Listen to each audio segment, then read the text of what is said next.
Democrats facing what could be a brewing crisis here. The political party is torn over whether President Biden can take on former President Donald Trump in November. The first debate of the 2024 election cycle kicked off last week. Biden's performance left voters increasingly concerned around his age, raising questions as to whether or not he should drop out of the presidential race and how Democrats might replace him.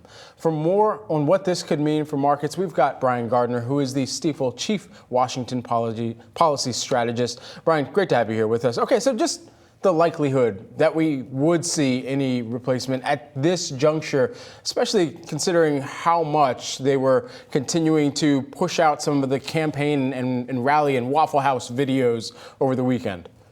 Yeah, so it's less than 50-50 that the president would drop off the ticket. But it clearly is not zero. I have it around 40%.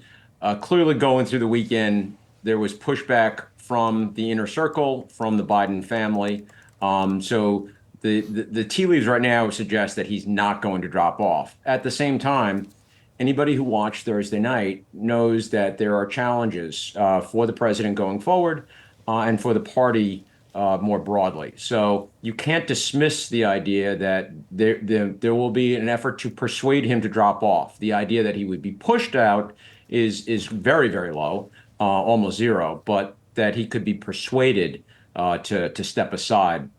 It's not zero, but it doesn't look like we're heading in that direction. Do you think that he should, Brian? It's tough for me to say, without sounding partisan. But look, I think people can look at the debate the other night, especially people who have situations with friends and family who are older, in their older years, and you see how age progresses. And so the question is not just can the president go up against Donald Trump in the upcoming campaign, how effectively can he serve and be president in another term?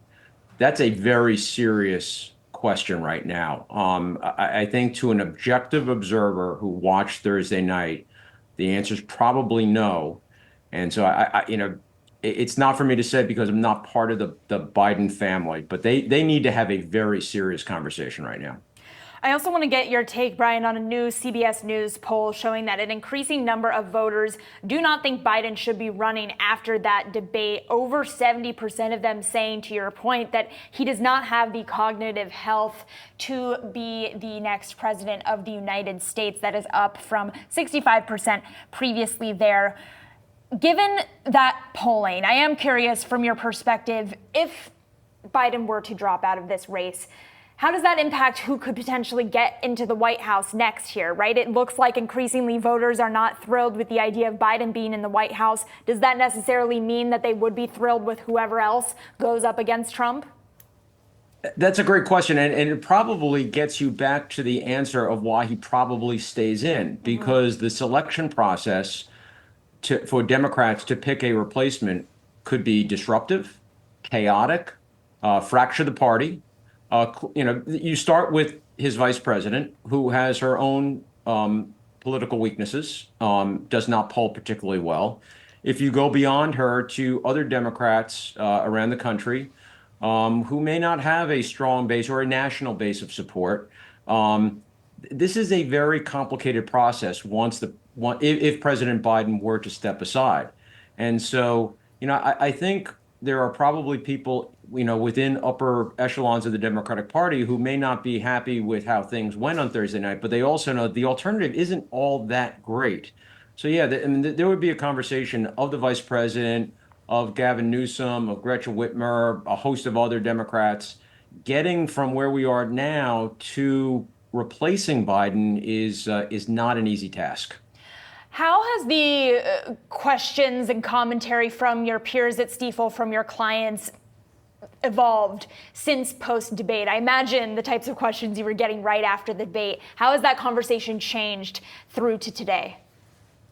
I think they reflect what's been going on in the broader population.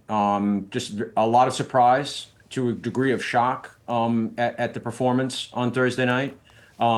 I think there's a reflection that the odds of a Trump victory have gone up. We were kind of evolving slowly in that direction over several months, with investors becoming more confident, believing that Trump was more likely to win. That jumped up after Thursday night. But I think those conversations generally are one, what sectors do well, how does the market react, but also just the general sense that reflects everything you've heard about, what you guys have been talking about on your shows, and what you've read in the media. Is there a leading candidate you believe could replace Biden? I think you have to start with the vice president. She would have a big but not insurmountable advantage. She would inherit the Biden campaign, the Biden fundraising apparatus. I think the president himself would probably lean into her candidacy a little bit for two reasons. One, to validate his selection of her back in 2020. And two, he's been a vice president. I think he's very sympathetic to what Kamala Harris goes through every day. It's not easy being vice president. You have the president's staff kind of carping at you all the time. So I think you start there. After that, then I think it's an very open field.